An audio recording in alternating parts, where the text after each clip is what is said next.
입시가 이제 나쁘지 않아요, 우리 과가.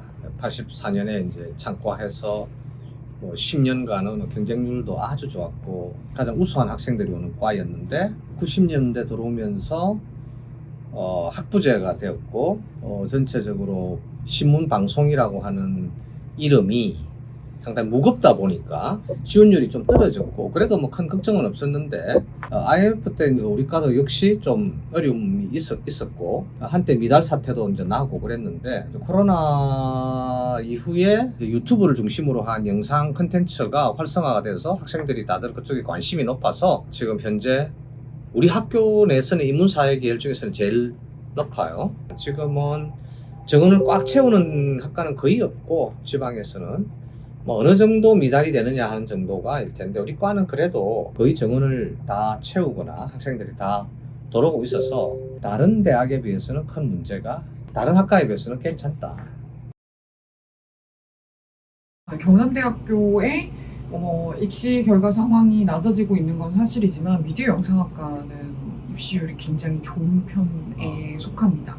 저희 학교에서 탑 5위 안에 그 사범대도 있고 뭐 간호학과도 있고 이렇게 많이 있는데도 저희 학과는 입시율이 굉장히 좋은 상황에 있어요. 고3 학생 수가 8만 명 이상이 떨어졌기 때문에 이건 이제 전국적으로 일어나고 있는 어떤 입시율 상황이어서 대부분 입시율을 얘기할 때 절대적인 이제 수를 보기보다는 상대적으로 얼마만큼 감소했을 때 우리가 그걸 어떻게 지켰느냐 이게 굉장히 중요하죠. 그래서 저희는 입학과에서도 굉장히 칭찬을 많이 받는 학과 중에 하나입니다. 미디어 영상학과만큼 지금 이 시대에 필요한 인력을 배출하는 학과가 없는 것 같아요. 특히 인문사회대 애들은 문송해요라는 말도 있듯이 문과 학생들이 사회 진출하기에는 굉장히 어려운 분야인데 그나마 문과 학생들 중에서 독특한 영역을 구축하고 있는 게 이 커뮤니케이션 분야가 아닌가. 전에도 한번 얘기한 적이 있는데 우리 전공 학생들이 만약에 어린이를 너무 좋아해서 유치원 교사가 되고 싶다 하더라도 부수적으로 유치원 교사가 하고 우리 전공을 했으면 그 유치원에서 홍보 관련 교재물을 다룬다는 거지. 만약에 소방공무원이 되고 싶은 친구가 있었는데 소방공무원이 된 선배들도 있거든 실제로. 그 소방서 유튜브를 직접 관리하는 역할까지 하고 있다는 거지. 그래서 우리가 1인 미디어가 더 강해질수록 우리를 필요로 하는 인력들은 정말 기존에 정해져 있던 방송국, 신문사 이런 레거시 미디어뿐만 아니라 더 다양하게 필요로 할 거라고 믿고 이 지역 기반의 비즈니스 하시는 분들에게 있어서는 정말 필요한 학과가 아닌가. 우리 학과는 괜찮을 거예요. 1등하는 학생들은 다 우리 쪽으로 와요. 인문사회 쪽에서 가장 수준이 높은 학생들이 오고 이제 들어가기 힘들어서 재수를 하고 편입을 하려고 하는 데는 다 우리 과예요. 우리 과에 대한 미래는 미디어 산업이나 컨텐츠 산업이 한국에서 제일 강하잖아요. 보면. 그러니까 이제 우리 분야가 그거니까 우리 분야는 좋을 거다. 우리 학교의 미디어 영상학과의 가장 큰 특징은 어떤 사장님이 우리한테 해준 말이 있어. 그때가 아마 30주년 행사 때 그런 얘기를 하셨는데 경남대 애들은 항상 뭔가 사고를 치고 항상 뭔가 일을 만들고 항상 뭔가 시끄럽게 하는 존재적 역할을 한다는 거야. 근데 그게 커뮤니케이션이나 크리에이티브와 관련된 사업 분야에 있어서는 매우 도움이 된다라는 거죠. 그래서 입학할 때의 차이도 자기네들도 다 알지만 이상하게 경남대학교라는 곳을 지나게 나면 이상하게 아이들이 대단한 자부심을 가지게 되고 대단한 크리에이티브 능력을 가지게 되는 게 매우 놀랍다라는 평가를 해주신 적이 있거든. 그러니까 경남대학교의 미디어 영상학과는 40년 전통 내내 그래왔던 것 같아요. 입학할 때의 자신감 없었던 모습이 졸업할 때는 자신감이 넘치고 똘끼가 가득한 모습으로 졸업할 수 있게 환경을 만들어준 게 아닌가라는 생각을 해. 그게 가장 큰 장점 아닐까? 다양한 형태의 장단점이 있을 거라고 생각하는데 제 장점이라고 생각하는 것 중에 하나는 저희가 교수님들이 대체적으로 굉장히 열정적이시고 트렌디하신 부분들이 있어서 사실 학회에서 뵙더라도 어느 교수님 못지않은 어떤 역량과 열정과 또 대단한 연구 실적뿐만 아니라 또 명성을 가지고 있으시기 때문에 되게 좋은 교수진들이 이제 포진을 하고 계시다는 점도 있고요. 재학생들끼리 사이가 좋은 것도 굉장히 좋은 장점이라고 생각합니다. 물론 이제 전과생들에게나 복수전공생들에게는 이제 학과 안에서의 어떤 동기들이 너무 타이트한 연대감을 가지고 있어서 이제 들어오기 힘든 부분도 있긴 하지만 어쨌든 같이 즐기기 시작하면 또 대학교 4년 내내 좀 다양한 활동들을 하면서 즐거운 학교 생활을 할 수 있는 점이 분명히 좀 있는 것 같고요.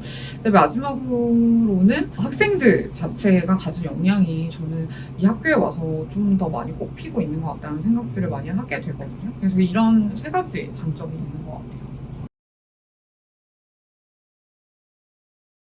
우리 과는 이런 과이고 그 다음에 실무적으로 굉장히 여러분에게 도움이 될 만한 과이고 재밌고 여러분의 역량을 충분히 쌓을 수 있다 여기서. 그러니까 큰 어려움이 없이 돌아오지만 졸업할 때는 참 여기서 내가 많이 변화된 것 같다, 내가 많은 역량을 쌓은 것 같다라고 하는 거를 자부심을 느낄 수 있는 과로 만들어 놓고 그것을 학생들에게 직접 우리는 이렇게 한다는 것을 보여줌으로써 선택을 받을 수 있게끔 학생들이 굉장히 거기까지 가면 저렇게 대학생 저런 분들이 저렇게 만드네, 나도 저거 관심이 있겠네, 나도 뭔가 할 수 있겠네 라고 하는 그거를 그대로 그냥 오픈하고 학생들이 참여할 수 있는 방법을 해서 결정하도록. 저는 설득 커뮤니케이션 전공하지 않았기 때문에 설득 방법에 대한 어떤 지점들에 대해서는 말을 할 수 없겠지만 그래도 이제 제가 경험한 어떤 다양한 형태의 콘텐츠의 확산, 기본적으로 브랜딩이라고 하는 것들로 생각을 해보자면 우선은 미디어 영상학과가 뭘 하는지에 대한 다양한 형태의 정보들이 많은 고등학생들뿐만 아니라 또 여기 오고 싶어하는 이 학과가 무엇인지 좀 궁금해하는 사람들에게 잠재적 이제 입시생들이라고 볼 수 있겠죠. 그분들에게 좀 와닿을 수 있는 형태로 좀 진행이 됐으면 좋겠다라고 생각을 하고요. 그 다음에 또 많이 알려질 수 있는 계기들은 여러분들이 또 어떻게 하느냐에 따라서 달려있고 교수님들도 또 어떻게 하는가에 좀 많이 달려있다고 생각하기 때문에 저희가 또 열심히 미디어에 출연하고 여러분들도 다양한 형태의 자신들의 학생 활동들을 공유하고 그 다음에 또 동시에 여기 와서 느꼈던 자신들의 솔직한 감정들을 이야기할 수 있는 미디어를 활용하는 부분들에 있어서의 자기 콘텐츠의 제작 이런 것들도 좀 다양한 경로로 이루어져야 한다고 생각합니다.